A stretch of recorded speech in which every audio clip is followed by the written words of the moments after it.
ലോകപ്രശസ്തനായ ഒരു ചരിത്രകാരനുണ്ട്, റഷ്യൻ എഴുത്തുകാരൻ, ചിന്തകൻ ടോൾസ്റ്റോയ്. ആ ടോൾസ്റ്റോയ് ഒരു കഥ എഴുതിയിട്ടുണ്ട്, ഒരാൾക്ക് എത്ര ഭൂമി വേണം എന്ന ടൈറ്റലിൽ. ഒരാൾക്ക് എത്ര ഭൂമി വേണം എന്ന ടൈറ്റലിൽ ടോൾസ്റ്റോയ് ഒരു കഥ എഴുതി. എന്താണ് അതിലെ കഥ? ഒരു രാജാവ് തന്റെ രാജ്യത്ത് ജനങ്ങളോട് പറഞ്ഞു, നിങ്ങൾക്ക് ആവശ്യമുള്ള ഭൂമി എൻ്റെ അടുത്ത് ഒന്ന് വന്ന് വാങ്ങിച്ചു കൊള്ളാം. നിങ്ങൾക്ക് ആവശ്യമായ ഭൂമി, കൃഷി ചെയ്യാനുള്ള ഭൂമി എൻ്റെ അടുത്ത് നിന്ന് വാങ്ങിച്ചു കൊള്ളാം. ആവശ്യക്കാർ വരിക. ഓരോരുത്തരായി അവരവരുടെ ആവശ്യങ്ങൾ പറഞ്ഞു ഭൂമി എഴുതി വാങ്ങി. കൂട്ടത്തിൽ ഒരു വിരുദ്ധൻ രാജാവിന്റെ അടുത്ത് വന്നിട്ട് ചോദിച്ചു, എത്ര ഭൂമി നിങ്ങൾ എനിക്ക് തരും? എവിടം മുതൽ എവിടം വരെ കിട്ടും? അപ്പൊ രാജാവ് ചോദിച്ചു, എത്ര ഭൂമിയാണ് നിനക്ക് ആവശ്യമുള്ളത്? അത്രയും ഭൂമി നീ എടുത്തുകൊള്ളുക. പക്ഷേ ഒരു ഡിമാൻഡ് ഉണ്ട്. നീ രാവിലെ മുതൽ വൈകുന്നേരം സൂര്യാസ്തമാനം വരെ നീ ഓടണം. ഓടി ഓടി ഓടി എത്രത്തോളം നിനക്ക് ഓടാൻ കഴിയുമോ അത്രത്തോളം ഭൂമി നീ എഴുതിയെടുത്തുകൊള്ളുക.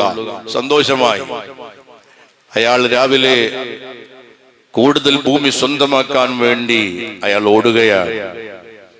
ഓടി ദാഹിച്ചു, വിശന്നു. ഒരു തുള്ളി വെള്ളം അയാൾ കുടിച്ചില്ല, ദാഹമകറ്റിയില്ല. ഒരു തണൽ വൃക്ഷം നോക്കി അയാൾ എങ്ങും പോയി ഇരുന്നില്ല. കാരണം ആ സമയവും കൂടി ഓടിയാൽ അത്രയും ഭൂമി കിട്ടുമല്ലോ എന്നാശിച്ചയാൾ ഓടുകയാണ്. വൈകുന്നേരമായി, അസ്തമാന സൂര്യനത അസ്തമിക്കാൻ അടുക്കുകയാണ്. അയാൾ ഓടി ഓടി തളർന്നു, അവശനായി വീണ്ടും എണീറ്റ് അയാൾ ഓടി. അയാളുടെ ഈ ദുനിയാവിനോടുള്ള, അയാളുടെ ഈ ഭൗതിക ലോകത്തുള്ള അത്യാഗ്രഹം കൊണ്ട് അയാൾ ഓടി ഓടി അവസാനം തളർന്നു വീണു. അയാൾ മരണപ്പെട്ടു. രാജാവിന്റെ ഉദ്യോഗസ്ഥർ വന്നിട്ട് അയാൾക്ക് അവിടെ 6 അടി മണ്ണിൽ ഒരു കുഴിമാടം തീർത്തിട്ടതിൽ അയാൾ അടക്കുകയാണ് ഉണ്ടായത്. അവിടെ കൂടിയ ചിലരിൽ ഒരാൾ പറഞ്ഞുവെത്രേ, മനുഷ്യന് ആവശ്യമുള്ളത് 6 അടി മണ്ണ് മാത്രമാണ്. മനുഷ്യന് ആവശ്യമുള്ളത് 6 അടി മണ്ണ് മാത്രമാണ്. ഞാൻ എന്തിനാണ് ഈ കഥ പറഞ്ഞത്? ഒരു ഹിജ്റ വർഷം പുലരുമ്പോൾ ഈ ടോൾസ്റ്റോയിയുടെ കഥയിലെ കഥാപാത്രത്തോട് നമ്മളിൽ പലർക്കും സാമ്യമുണ്ടോ, സാമ്യതയുണ്ടോ എന്ന് നമ്മൾ പരിശോധിക്കണോ? സത്യത്തിൽ ഈ കഥയിൽ പരാമർശിക്കപ്പെട്ട ആർത്തിമൂർത്ത് ഭൂമിക്ക് വേണ്ടി ഓടിയ കഥാപാത്രത്തോട് നമുക്കോ നമ്മിൽ പലർക്കോ ബന്ധമുള്ളതായി നമുക്ക് തോന്നുകയാണ്. എല്ലായ്പ്പോഴും ഭൗതിക നേട്ടങ്ങളെ കുറിച്ച് മാത്രമാണ് നമ്മൾ ചിന്തിക്കുന്നത്, നമ്മൾ സംസാരിക്കുന്നത്, നമ്മൾ ഓടുന്നത്. നമ്മളുടേതാകുന്ന ആത്മീയ ലോകത്തിന്റെ വിജയത്തിന് വേണ്ടി നമ്മൾ എത്രമാത്രം പ്രയാസപ്പെടുന്നു, കഷ്ടപ്പെടുന്നു. പ്രിയപ്പെട്ട സഹോദരങ്ങളെ, ദുനിയാവ് എത്ര കിട്ടിയാലും ആർക്കും മതിവരാത്ത ഒരു സ്ഥിതിയാണ്, അല്ലേ? ദുനിയാവ് വേണ്ടെന്നല്ല, സമ്പാദിക്കാം, ബിസിനസ് ചെയ്യാം, കച്ചവടം ചെയ്യാം, നല്ല ജോലി എടുക്കാം. പക്ഷെ അതെല്ലാം അള്ളാഹുവിന്റെ മാർഗത്തിലായി, ദീനിലായി, ഖബറിനും പരലോക വിചാരണയുടെ നാളിൽ ഉപകാരപ്പെടുന്ന രീതിയിലാക്കി മാറ്റിയെടുക്കുമ്പോഴാണ് ആ നമ്മുടെ സമ്പത്ത് കൊണ്ട് നമുക്ക് നേട്ടമുണ്ടാക്കാൻ കഴിയുന്നത്. മഹാനരായ അഷ്റഫുൽ ഖൽഖ് മുഹമ്മദ് മുസ്തഫ നബി മുഹമ്മദുർ റസൂലുള്ളാഹി സ്വല്ലല്ലാഹു അലൈഹി വസല്ലമ തങ്ങള് ദുനിയാവിലെ മനുഷ്യന്മാരുടെ ആർത്തിയെ സംബന്ധിച്ച് ബഹുമാനപ്പെട്ട ഇബ്നു അബ്ബാസ് റളിയല്ലാഹു അൻഹുവിൽ നിന്നും ഇമാം മുസ്ലിം തങ്ങൾ നിവേദനം ചെയ്യുന്ന ഹദീസിൽ ഇങ്ങനെ കാണാം: ലൗ അന്ന ലിഇബ്നി ആദമ വാദിയൻ മിൻ ദഹബ് അഹബ്ബ അൻ യകൂന ലഹു വാദിയാനി വലൻ യംലഅ ഫാഹു ഇല്ല തുറാബ്. നബി മുഹമ്മദുർ റസൂലുള്ളാഹി ലൗ അന്ന ലിഇബ്നി ആദമ വാദിയൻ മിൻ ദഹബ്, ഒരു മനുഷ്യന് ഒരു ചരിവ് നിറയെ സ്വർണം അല്ലാഹു നൽകി എന്ന് വിചാരിക്കുക. ചരിവ്, വാദി എന്ന് പറഞ്ഞാൽ മലവെള്ളപ്പാച്ചിൽ ഒഴുകി വരുന്ന വാദികൾ നമുക്കറിയാം. അതുപോലെ ചെരുവോ, ആ ചെരുവോളം സ്വർണം ഒരാൾക്ക് അല്ലാഹു നൽകി. എന്നാലും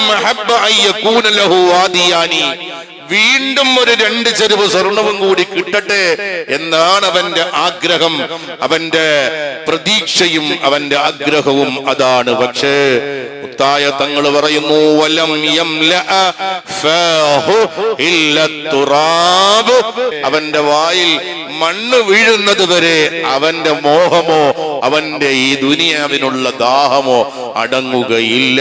നബി മുഹമ്മദുർ റസൂലുള്ളാഹി വലം യംലഅ ഫാഹു ഇല്ല തുറാബ്, മണ്ണ് കൊണ്ടല്ലാതെ അവന്റെ വായ മൂടൂല എന്ന് പറഞ്ഞാൽ അവസാനം അവനെ ഖബറിൽ കൊണ്ടുപോയി മണ്ണിട്ടാലല്ലാതെ ഇവന്റെ ആഗ്രഹം തീരൂല. സമ്പത്ത് വേണം, പക്ഷെ അത് ഇരുലോകത്തും ഉപകാരപ്പെടുന്ന രീതിയിലാക്കി നമ്മൾ മാറ്റിയെടുക്കണം.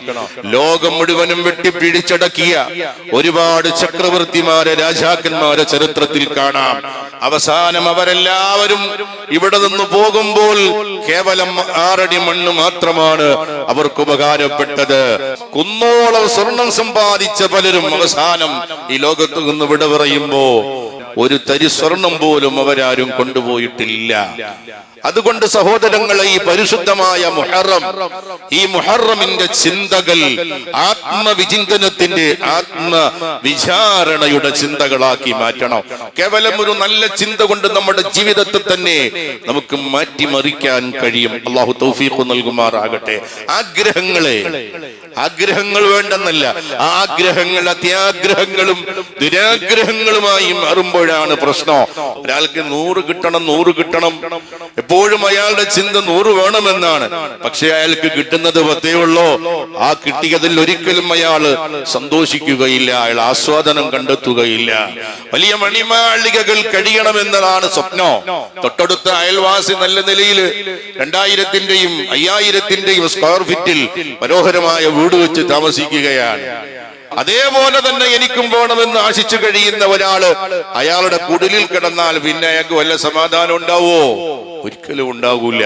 ഞാൻ പറഞ്ഞു വരുന്നത്, പ്രിയപ്പെട്ടവരെ, അല്ലാഹു ജല്ല ജലാലു നമുക്ക് എന്താണോ നസീബാക്കിയിട്ടുള്ളത് റബ്ബ് തആല നമുക്ക് തരിക തന്നെ ചെയ്യും. ഒരിക്കലും നമ്മൾ ദുരാഗ്രഹത്തോടെ, അത്യാഗ്രഹത്തോടെ, ആർത്തിയോടെ ദുനിയാവിന്റെ പിറകിൽ ഓടാൻ പാടില്ല. പരിശുദ്ധ ഖുർആനിൽ സൂറത്തു തൗബ 51-ാമത്തെ ആയത്തിൽ അല്ലാഹു പഠിപ്പിക്കുകയാണ്, ഖുൽ ലൻ യുസീബനാ ഇല്ലാ മാ കതബല്ലാഹു ലനാ ഹുവ മൗലാനാ വഅലല്ലാഹി ഫല്യതവക്കലിൽ മുഅ്മിനൂൻ. ഒക്കെ വലിയ സമാധാനം തരുന്ന ഒരായത്താ. നബിയെ പറഞ്ഞു കൊടുക്കുക, പഠിപ്പിച്ചു കൊടുക്കുക. ലൻ യുസീബനാ ഇല്ലാ മാ കതബല്ലാഹു ലനാ, അല്ലാഹു ജല്ല ജലാലു നമുക്ക് തീരുമാനിച്ചതല്ലാതെ, നമുക്ക് തീരുമാനിച്ചു തന്നതല്ലാതെ ഒന്നും തന്നെ നമുക്ക് വേറെ എത്തുകയില്ല. അല്ലാഹു ജല്ല ജലാലു എഴുതി വെച്ച ആ റബ്ബ് തീരുമാനിച്ചത് മാത്രമേ ഒരാൾക്ക് ലഭിക്കുള്ളൂ. അതിൽ കൂടുതൽ ആഗ്രഹിച്ചിട്ടൊന്നും കാര്യമില്ല. അല്ലാഹു ജല്ല ജലാലു എന്ത് തീരുമാനിച്ചോ അത് കിട്ടും, അതല്ലാത്തതൊന്നും കിട്ടൂല. ഈ ആയത്ത് വിശദീകരിച്ചുകൊണ്ട് മഹാന്മാരായ മുഫസ്സിരീങ്ങൾ പറയുകയാണ്, കുല്ലു ശൈഇൻ ബിഖളാഇൻ വഖദർ, എല്ലാം അല്ലാഹു ജല്ല ജലാലു ഖദറാക്കിയത്, ഖളാഅക്കിയത് മാത്രമേ ഒരാൾക്ക് ലഭിക്കുകയുള്ളൂ. അല്ലാഹു മനസ്സിലാക്കാൻ തൗഫീഖ് നൽകട്ടെ. ഇവിടെയാണ് ഭൗതികമായ കാര്യത്തിൽ നാം എപ്പോഴും നമ്മുടെ ചിന്തകള് നമ്മേക്കാൾ താഴെ ഉള്ളവരിലേക്ക് വേണം നമ്മൾ നോക്കേണ്ടത്. ആത്മീയമായ വിഷയങ്ങൾ നോക്കുമ്പോ നമ്മേക്കാൾ മേലെ ഉള്ളവരിലേക്ക് നമ്മൾ നോക്കണോ? ഭൗതികമായ വിഷയങ്ങൾ എന്ന് പറഞ്ഞാൽ നമുക്ക് വീട് വേണം, പണം വേണം, സമ്പത്ത് വേണം, ജോലി വേണം, ഇതൊക്കെ നോക്കുമ്പോ നമ്മളെക്കാൾ താഴെ ഉള്ളവരിലേക്കേ നോക്കാവൂ. ആത്മീയമായ വിഷയത്തിൽ നമ്മൾ നോക്കുമ്പോ, ആത്മീയമായ വിഷയങ്ങൾ എന്ന് പറഞ്ഞാലോ, എന്നേക്കാൾ നന്നായി ഇബാദത്തെടുക്കുന്ന മറ്റൊരാളുണ്ട്, നന്നായി നിസ്കരിക്കുന്ന വേറൊരാളുണ്ട്, നന്നായി അള്ളാഹുവിലേക്ക് അടുത്ത ഒരാളുണ്ട്. അത് നമ്മേക്കാൾ മേലെ ഉള്ളവരിലേക്ക് നോക്കണോ? വീടില്ലാതെ തെരുവുകളിലും പീഡികക്കോലായകളിലും വാടക വീടുകളിലും അന്തിയുറങ്ങുന്ന എത്രയോ ആളുകളെ നമുക്ക് കാണാൻ കഴിയുന്നു, അല്ലേ? അവിടെ നമ്മൾ എന്ത് വേണം? റബ്ബേ, എനിക്കെന്റെ അല്ലാഹു ഇങ്ങനെയെങ്കിലും തന്നല്ലോ മാന്യമായി, എനിക്കെന്റെ ഭാര്യക്കും മക്കൾക്കും ഒന്ന് കിടന്നുറങ്ങാൻ, തല ചായ്ക്കാൻ ഈ ഒരു ചെറിയ കൂരയെങ്കിലും തന്നു എന്ന് വേണം നമ്മള് അന്തിയുറങ്ങുന്ന വീടില്ലാതെ തെരുവുകളിൽ പീഡികക്കോലായകളിൽ വാടക വീടുകളിൽ അന്തിയുറങ്ങുന്നവരെ കാണുമ്പോൾ നമ്മൾ ചിന്തിക്കേണ്ടുന്നത്. അല്ലാഹു മനസ്സിലാക്കാൻ തൗഫീഖ് നൽകട്ടെ. അതാണ് ബഹുമാനപ്പെട്ട സയ്യിദുനാ അലി ഇബ്നു അബീ ത്വാലിബ് റളിയല്ലാഹു അൻഹുവിന്റെ മനോഹരമായ ചില പദ്യവരികളിൽ അവസാനം ഇങ്ങനെ കാണുന്നത്, വഫൗഖ തദ്ബീരിനാ ലില്ലാഹി തഖ്ദീറു. അല്ലാഹു ജല്ല ജലാലു നമ്മുടെ ആഗ്രഹം പോലെ ഒന്നും അല്ലാഹു സാധിച്ചു തരൂല്ല. പിന്നെയോ നമ്മുടെ എല്ലാ നിയന്ത്രണങ്ങൾ, നമ്മുടെ എല്ലാ ആഗ്രഹങ്ങൾക്കും, നമ്മുടെ എല്ലാ ആശകൾക്കും മേലെയാണ് അല്ലാഹു ജല്ല ജലാലുവിന്റെ തീരുമാനം. അതേ നടക്കുകയുള്ളൂ. ഈ മുഹറം, പരിശുദ്ധമായ മുഹറം നമ്മിലേക്ക് സമാഗതമാവുമ്പോൾ നമുക്ക് ഇത്തരം നല്ല ചിന്തകളാണ് നമ്മുടെ ഖൽബുകളിൽ കടന്നു വരേണ്ടത്. അല്ലാഹു ജല്ല ജലാലു മനസ്സിലാക്കാൻ അല്ലാഹു തൗഫീഖ് നൽകി അനുഗ്രഹിക്കുമാറാകട്ടെ. മൂമിനായ മനുഷ്യനെ സംബന്ധിച്ചിടത്തോളം അവന് അല്ലാഹു ജല്ല ജലാലു എന്തു നൽകിയാലും അവന് സംതൃപ്തിയാണ്, അവന് തൃപ്തിയാണ്, അവന് പൊരുത്തമാണ്. മൂമിനല്ലാതെ വരുമ്പോഴാണ്, ഈമാൻ ശരിയാകാതെ വരുമ്പോഴാണ് ആർത്തിയും ദുരാഗ്രഹങ്ങളും മനസ്സിലേക്ക് കടന്നുകൂടുക. നോക്കൂ, നിങ്ങൾ ഒരു ഹദീസിൽ ഇങ്ങനെ കാണാം, അജബൽ ലിഅംരിൽ മുഅ്മിനി ഇന്ന അംറഹു കുല്ലുഹു ഖൈർ. ഒരു മുഅ്മിനിന്റെ വിഷയം വല്ലാത്ത അത്ഭുതമാണ്. മുഹമ്മദുർ റസൂലുള്ളാഹി റസൂലുള്ളാഹി പറയാണ്, മുഅ്മിനീങ്ങളുടെ കാര്യം വല്ലാത്ത അത്ഭുതമാണ്. വലൈസ ദാലിക ലിഅഹദിൻ ഇല്ലാ ലിൽ മുഅ്മിൻ. മുഅ്മിനിനല്ലാതെ ഈ അത്ഭുതമില്ല, കാഫിറിനില്ല, അവിശ്വാസിക്കില്ല, മുനാഫിഖിനില്ല. നല്ല മുഅ്മിനാണോ ആ മുഅ്മിനിന്റെ എല്ലാ കാര്യങ്ങളും വലിയ അത്ഭുതമാണ്. ഇന്ന സാബതുഹു സറാഉ ശകറ ഫമൻ കാന ഖൈറൻ ലഹു. ഇന്ന സാബതുഹു സറാ. മുഅ്മിനാണോ ആ മുഅ്മിനിന് അല്ലാഹു ജല്ല ജലാലു ഒരു സന്തോഷം നൽകിയാൽ, ഒരാനന്ദമുള്ള വിഷയം നൽകിയാൽ, ഒരു സന്തോഷമുള്ള കാര്യം നൽകിയാൽ, ഒരാഹ്ലാദമുള്ള കാര്യം നൽകിയാൽ, ശകറ, അവൻ അല്ലാഹുവിനെ സ്തുതിക്കുന്നു. ഫകാന ഖൈറൻ ലഹു. അതവന് ഖൈറാണ്. മുഹമ്മദ് മുസ്തഫ. നമുക്ക് എന്തെങ്കിലും നിഅമത്ത് കിട്ടിയ അപ്പൊ അല്ലാഹുവിനെ സ്തുതിക്കണോ, അൽഹംദുലില്ലാ എന്ന് പറയണോ? മൂമിനല്ലാത്തവൻ പറയോ? മൂമിനല്ലാത്തവൻ പറയൂല. വഇന്ന സാബതുഹു ലറാ. നീ മുഅ്മിനാണോ? നിനക്കിനി അല്ലാഹു എന്തെങ്കിലും പ്രതിസന്ധിയാണ് തരിക, പ്രയാസമാണ് തരിക, ബുദ്ധിമുട്ടാണ് തരിക. എന്നാലോ മുഅ്മിനാണെങ്കിൽ സബറ, അവൻ നന്നായി അല്ലാഹുവിൽ പരമേൽപ്പിച്ചുകൊണ്ട് അവൻ ക്ഷമിക്കുകയാണ്. ഫകാന ഖൈറൻ ലഹു. അതവന് ഖൈറാണ്. മുഹമ്മദ് മുസ്തഫ. ഇത് മുഅ്മിനേ ഉള്ളൂ, മറ്റൊരാൾക്കില്ല, മറ്റൊരാൾക്കില്ല, മുഅ്മിനിന് മാത്രമേ ഉള്ളൂ. അല്ലാഹു ജല്ല ജലാലു എന്തു തീരുമാനിച്ചു നമുക്ക് നൽകിയോ നമ്മൾ അതിൽ തൃപ്തിയുള്ളവരാകണം. ദുരാഗ്രഹം, അത്യാർത്തി പാടില്ല എന്നർത്ഥം. ഈ പരിശുദ്ധമായ മുഹറം നമുക്ക് അത്തരം ചിന്തകളാണ് സമ്മാനിക്കേണ്ടുന്നത്. അല്ലാഹു തൗഫീഖ് നൽകി അനുഗ്രഹിക്കുമാറാകട്ടെ. മല്ലം യർള ബിഖലാഇ വയശ്കുറു നിഅമാഇ വയസ്ബിറു അലാ ബലാഇ ഫല്ലതുലബ റബ്ബൻ സിവാഇ. അല്ലാഹു ജല്ല ജലാലു പഠിപ്പിക്കുകയാണ്, മല്ലം യർള ബിഖലാഇ. എന്റെ ഖലാഉ കൊണ്ട് ഒരാൾ തൃപ്തിപ്പെടുന്നില്ലയോ, എന്റെ തീരുമാനത്തിൽ ആരൊരാൾ തൃപ്തിപ്പെടുന്നില്ലയോ. അകാലങ്ങളിൽ മരണപ്പെട്ടു പോയിട്ടുണ്ട് പലരും. ബേജാറ് വേണ്ട, എന്റെ റബ്ബിന്റെ ഖലാ ആണ് എന്ന തീരുമാനം നമുക്കുണ്ടോ? അല്ലാഹു ജല്ല ജലാലു പറയുകയാ, മല്ലം യർള ബിഖലാഇ. എന്റെ ഖലാഇൽ, എന്റെ തീരുമാനത്തിൽ ആര് തൃപ്തിപ്പെടുന്നില്ലയോ, ഞാൻ അവന് കൊടുത്ത നിഅമത്തിനോ അവൻ നന്ദി കാണിക്കുന്നില്ലയോ, പറഞ്ഞു, വയസ്ബിറു അലാ ബലാഇ, ഞാൻ ഒരുത്തന് കൊടുക്കുന്ന പരീക്ഷണങ്ങളിലോ, ഞാൻ ഒരാൾക്ക് കൊടുക്കുന്ന ബലാവുകളില്, പരീക്ഷണങ്ങളിൽ അവൻ ക്ഷമിക്കുന്നില്ലയോ, ഫല്ലതുൽബു റബ്ബൻ സിവാഇ, എന്നാ പിന്നെ നീ എന്നെ റബ്ബേ എന്ന് വിളിക്കണ്ട, പടച്ചോനെ നീ എന്നെ വിളിക്കണ്ട. ഫല്ലതുൽബു റബ്ബൻ സിവാഇ, ഞാനല്ലാത്ത വേറെ ഏതെങ്കിലും പടച്ചോനെ വേണേ വിളിച്ചോ, എന്നെ വിളിക്കണ്ട എന്ന് പറഞ്ഞാൽ എന്നെ റബ്ബേ എന്ന് വിളിച്ചിട്ടോ, ഞാൻ പടച്ചവനാണ്, ഞാൻ യജമാനനായ റബ്ബാണ് എന്ന് നീ അംഗീകരിക്കുന്നുവെങ്കിൽ ഞാൻ നിനക്ക് തരുന്ന പരീക്ഷണങ്ങളിൽ നീ പൂർണ്ണമായി തൃപ്തിപ്പെടുന്നവനാകണം. അല്ലാഹു മനസ്സിലാക്കാൻ തൗഫീഖ് നൽകുമാറാകട്ടെ. ലോക ചരിത്രത്തിലെ പ്രഗത്ഭ സൈന്യാധിപന്മാരിൽ ഒരാളായിരുന്നല്ലോ അലക്സാണ്ടർ ചക്രവർത്തി. അലക്സാണ്ടർ ചക്രവർത്തിയുടെ ചരിത്രം പഠിക്കുമ്പോൾ കാണാം, ഒരൊറ്റ യുദ്ധത്തിൽ പോലോ അലക്സാണ്ടർ ചക്രവർത്തി പരാജയപ്പെട്ടിട്ടില്ല. ഒരുപാട് വെട്ടിപ്പിടിച്ചിട്ടുണ്ട്, ഒരുപാട് രാജ്യങ്ങൾ കീഴടക്കിയിട്ടുണ്ട്. BC 326 നമ്മുടെ ഇന്ത്യ രാജ്യത്തെ അടക്കം അലക്സാണ്ടർ ചക്രവർത്തി കീഴ്പ്പെടുത്തിയിട്ടുണ്ട്. 20ഓളം ലോകരാജ്യങ്ങളിലോ അലക്സാണ്ട്രിയൻ എന്ന പേരിലോ ഇന്നും പല രാജ്യങ്ങളിലും ആ രാജാവിന്റെ പേര് കൊണ്ടറിയപ്പെടുന്നുണ്ട്. അങ്ങനെയുള്ള പ്രഗത്ഭനായ അലക്സാണ്ടർ ചക്രവർത്തി മരിക്കാൻ പോവുകയാണ്. ആ മരിക്കാൻ പോകുന്ന സമയത്ത് തന്റെ പ്രജകളെ സൈന്യാധിപന്മാര് അടുത്തു വിളിക്കുകയാണ്. അടുത്തു വിളിച്ചിട്ട് പറഞ്ഞു, എനിക്ക് നിങ്ങളോട് 3 അഭിലാഷങ്ങൾ പറയാനുണ്ട്, 3 ആഗ്രഹങ്ങൾ പറയാനുണ്ട്, അത് നിങ്ങൾ നിറവേറ്റി തരണോ.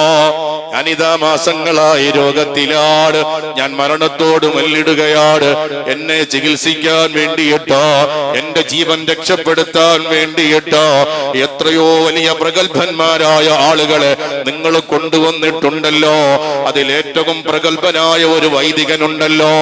ഞാനിപ്പോ മരിച്ചാൽ എന്നെ കൊണ്ടുപോയി എന്റെ കുഴിമാടത്തിൽ നിങ്ങൾ അടക്കിയാൽ ആ എന്നെ ചികിത്സിച്ച ആ വൈദികനെ കൂടി എന്റെ കുഴിമാടത്തിൽ നിങ്ങൾ അടക്കണം.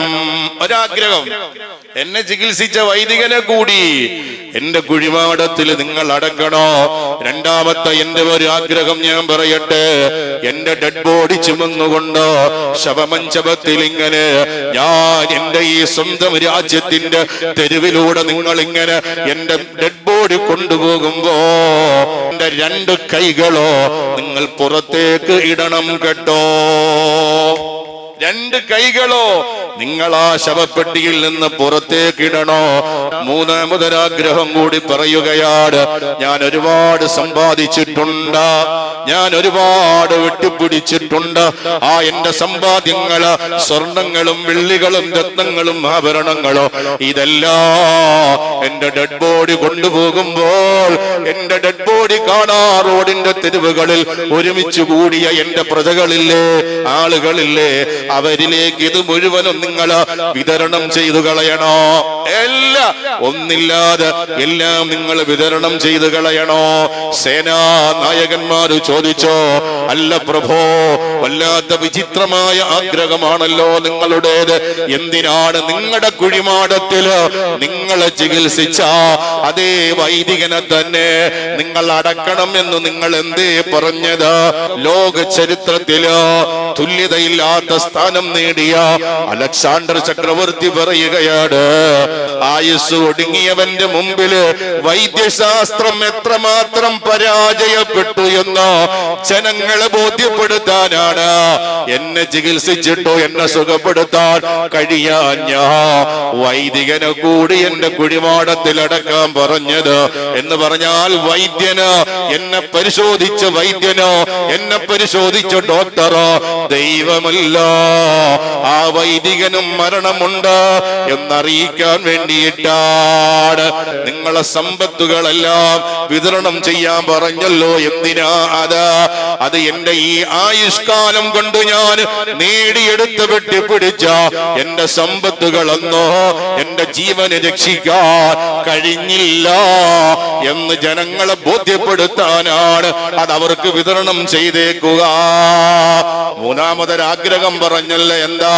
എന്റെ ഡെഡ് ബോഡി കൊണ്ടുപോകുന്ന സമയത്ത് എന്റെ ശവമഞ്ചപത്തിൽ നിന്ന് എന്റെ 2 കൈകളും നിങ്ങൾ പുറത്തേക്ക് ഇടണോ.